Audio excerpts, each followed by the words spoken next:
ప్రతిరోజు కల్లాపు చల్లి ముగ్గు పెట్టుకునేదాన్ని. సో, ఈరోజు కల్లాపు చల్లడానికి ఇంకా పేడ లేదనమాట. సో, అందుకనే ముగ్గు పెట్టుకున్నా కూడా అందంగా కనిపించిందండి.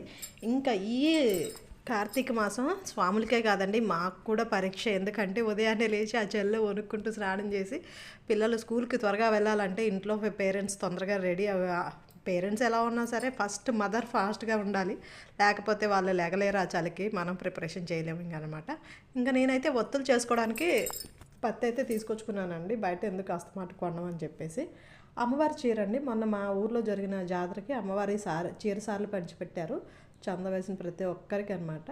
సో ఇంకా అయితే మార్కెట్కి ఎలాగా మిర్చి మార్కెట్కి వెళ్ళి మిర్చి, కాకరకాయ, అల్లం నాకు కావాల్సినవన్నీ ఏరి కోరి మరీ తెచ్చుకున్నాను అండి. ఈ అల్లంతో మురబ్బా చేయాలనుకుంటున్నాను. సో ఎందుకంటే ఇప్పుడు చలికాలం కాబట్టి పిల్లలకి దగ్గులు, తుమ్ము, గొంతు నొప్పులు వచ్చే ఎఫెక్ట్ ఉన్నాయి. సో మురబ్బా అనేటివి చాలా అంటే చాలా ఎఫెక్ట్ ఇస్తుంది.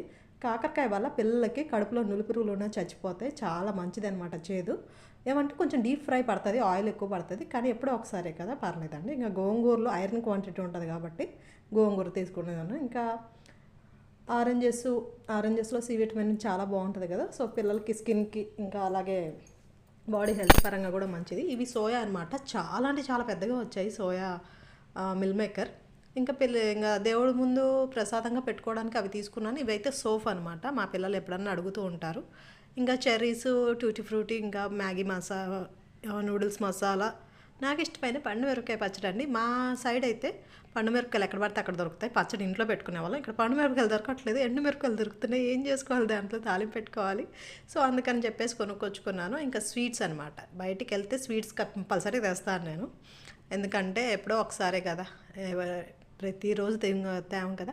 ఇవి కాబూలి శనగలు, పిల్లలకి ఇష్టమైన ఇవన్నీ ఏంటంటే మొత్తం ప్రోటీన్ లడ్డు కోసం ప్రిపరేషన్కి బాదం, సన్ఫ్లవర్ సీడ్స్, గుమ్మడి గింజలు, చియా సీడ్స్ మొత్తం అన్నీ పట్టుకున్నాను. అంజీరి పట్టుకొచ్చుకున్నాను. ఈ అంజీరి అయితే మా పిల్లలు అలాగే తినేస్తారు, నానపెట్టక్కర్లేదు. నానపెడితే చప్పగా ఉంటున్నాయంట, డైరెక్ట్గా అయితే బాగుంటున్నాయి.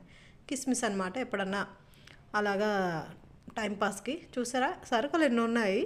బిల్లు మాత్రం ఎంత అయిందంటే 1200 అయిందనమాట, కూరగాయలకి వీటికి కలిపి. అందుకనేనండి మా వారు టౌన్కి రావాలంటే చాలా భయపడతారనమాట. ఎందుకంటే ఈ డబ్బులు ఇలా ఖర్చు కనిపించకూడదనమాట కళ్ళకి. సో ఇంకా అమ్మవారికి పెట్టారు చీర అని చెప్పాను కదా, అదే అనమాట. నాకు ఇష్టమైన రంగులో వచ్చిందండి. నాకైతే చాలా అంటే చాలా బాగా నచ్చేసింది. సో ఇంకా ఈవినింగ్ అయ్యేసరికి అలా అలా హడావిడిగా చేసుకొని కార్తీక దీపోత్సవం జరుగుతుందంటే గుళ్ళో తయారైపోయి నేను మా బుడ్డిగాళ్ళు వెళ్ళిపోయాం. ఇంకా హోమం జరుగుతుంది కదా అని అక్కడికి వెళ్ళి చూస్తున్నారు మా వాళ్ళు. నేనైతే అలా వీడియో రికార్డింగ్ మొత్తం చేసుకుంటున్నాను అనమాట.